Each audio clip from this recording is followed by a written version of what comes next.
ప్రభుత్వం తప్పించుకోవడానికి ఆయన బీసీ కోసం చావలేదు. వీడియోలో కుద్దు చెప్పిండు ఆయన బీసీ జైబీసీ అని.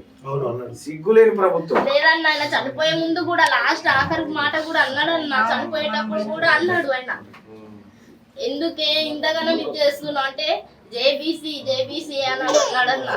చచ్చిపోయే ముందు కూడా ఆయన మాట అన్నాడు. అంటే నేను ఆయన కొంచెం ఆ మాట మాట్లాడి ఇచ్చేకే ఆగు మనం మంచిదైతే ఇంటికి వెళ్దామని చెప్పుకొని సంపాదించి TV9 ఈటీవీ ఈనాడు వీళ్ళందరికీ ఒకే నైట్ 50 కోట్ల రూపాయలు పంపింది గవర్నమెంట్ ఈ వార్త కవర్ చేయడానికి. ఒకే నైట్ మొత్తం అప్పర్ క్యాస్ట్ ఇంత పెద్ద ఆత్మబలిదానం చేస్తే ఒక్క పేపర్ రాయాలి, కాల్చుకోవడానికి భయపడతారు.